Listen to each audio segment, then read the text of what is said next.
నమస్తే, నేను మీ వాసా లక్ష్మణ.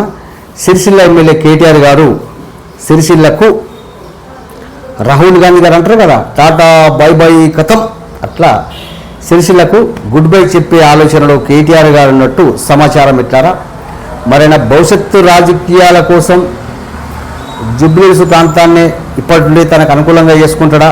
ఇప్పటికే కొన్ని వార్తా కథనాలు వచ్చినాయి. జూబ్లీహిల్స్ నుంచి కేటీఆర్ గారి సతీమణి శైలిమ గారి పోటీ చేసే అవకాశాలు ఉన్నట్టు. మరి వేరే ప్రాంతాన్ని ఎంచుకుంటారో తెలియదు, కానీ మొత్తం మీదైతే సిరిసిల్లకు గుడ్ బై చెప్పే ఆలోచనలో కేటీఆర్ గారు ఉన్నట్టు సమాచారం. వాస్తవాన్ని పెట్టారా, గత అసెంబ్లీ ఎన్నికల కంటే ముందే మాదాడి కావచ్చు, మరికొద్ది మంది మిత్రుల మాటల దాడి తట్టుకోలేక ఇక ఓడిపోతానేమో అనే భయంతో కూకట్పల్లి నుంచి పోటీ చేస్తా అనుకున్నాడు. కానీ అక్కడ అవకాశాలు లేకపోవడం వల్ల మళ్ళీ సిరిసిల్లకు వచ్చి రకరకాల రాజకీయ కుట్రలు చేసి గెలిచిన విషయం మనందరికీ తెలుసు. కేటీఆర్ గారు చాలామందితో అన్నారట, అరే ఏంద్రబాబు వాడు వాసా లక్ష్మణ 3-4 గంటలు అవుతుంది, నా ఎంబడి పడేది పడతాడు వాడు వాసా లక్ష్మణ, అటు తీర్మామల్లన్న, అటు వాళ్ళు వీళ్ళు, ఇక తట్టుకోలేకపోతున్నా. మొన్న ఏదో గడ్డెక్కిన కింద మీద పడి రాజకీయ కుట్రలు చేసి గడ్డెక్కిన, ఈ మళ్ళీ పోటీ చేసి ఓడిపోయి పరువు కొట్టుకొని తలదించుకొని ఇచ్చే బదులు ఇప్పటి నుంచి దాని మీద ఆశలు ఎదుర్కొంటే అయిపోతుంది కదా అని కేటీఆర్ గారు అనుకున్నట్టు సమాచారం. మరి సిరిసిల్ల పద్మశాలి సోదరులారా, 7 దశాబ్దాల కల అక్కడ సిరిసిల్లలో పద్మశాలి బిడ్డ ఎమ్మెల్యే కావాలని. మరి కేటీఆర్ గారు ఎట్లాగూ విడిచిపెట్టే ఆలోచన ఉన్నట్టు సమాచారం. విడిచిపెడతారు కూడా.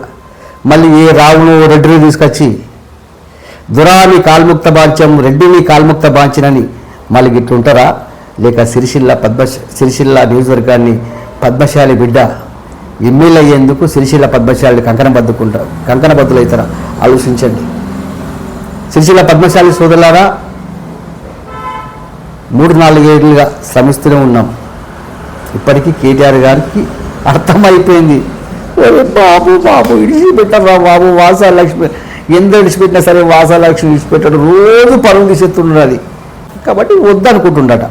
మరి వద్దనుకున్న వాళ్ళని మీరు ఇప్పటి నుండే ఇడిచిపెడతారా లేక కేటీఆర్ అనుకుంటుంటారా? ఆలోచించు సిరిసిల్ల పద్మశాలి సోదరుడా. జాగో సిరిసిల్ల, జాగో పద్మశాలి, జాగో బీసీ బిడ్డ, సిరిసిల్ల నియోజకవర్గాన్ని పద్మశాలి బిడ్డ కైవసం చేసుకోవాలి అనుకునే పద్మశాలి మిత్రులు ఇప్పుడు షేర్ చేయండి. థ్యాంక్ యూ కేటీఆర్ గారు, ఇప్పటికైనా మా మనోవేదన అర్థం చేసుకున్నట్టు. Tata bye by. ఇవాళ సిరిసిల్లలో కూడా చాలా మంది చాలా రకాల ప్రయత్నాలు చేస్తున్నారు.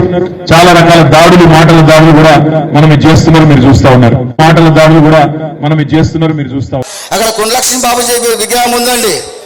5 ఏళ్ళు విగ్రహం పెట్టుకోవడానికి అనుమతి ఇవ్వని ఒక నియంత సిరిసిల్ల పద్మశాలిని ఏ విధంగా అభివృద్ధి చేస్తుండో మీ గుండెల మీద చేతి పెట్టుకుని ఆలోచించండి. కేటీఆర్ రాకముందు సిరిసిల్లలో నేతల ఆత్మహత్యలు బాగా ఉంటుందని చెప్పిండ్రు. నేను ఏమంటున్నా అంటే కేటీఆర్ వచ్చిన తర్వాతనే నేత కార్మికులు చచ్చిపోతున్నారు అంటున్నా. ఎందుకంటే ఆ రోజు కార్మికులు లేకుండా శవాలు ఉంటే ఇప్పుడు మన ఇంట్లో మనం చచ్చిపోయిన శవాలు బతుకుతున్నాము. ఇది అందరు గ్రహించాలి. ఓటు మనది, ఈ సిరిసిల్ల మనది. ఎవరో వచ్చి పరిపాలన చేస్తూ మన మీద పెత్తనం చెలాయిస్తుంటే మనమేమన్నా చేతగాని దద్దాల మామా, పౌరుషం లేదా మనకు? ఎంతకాలం బానిసలుగా బతుకుతాం? ఇలా చాలా మంది అంటారు కేటీఆర్ వచ్చిన తర్వాత సిరిసిల్ల అభివృద్ధి చెందిన అంటారు. నేను మాత్రం అభివృద్ధి చెందినడం లేదు, సర్వనాశనం అవుతున్నది. ఇది వాస్తవం చెబుతున్నా. కేటీఆర్ అనేవాడు ఒక బాహుబలి సినిమాను చూపిస్తున్నాడు, ఒక గ్రాఫిక్స్ మాయాజాలను చూపిస్తే మనల్ని మాయమాటలు చెప్పి మోసం చేస్తున్నాడు. మనం ఇంకా మోసపోతూనే ఉన్నామా?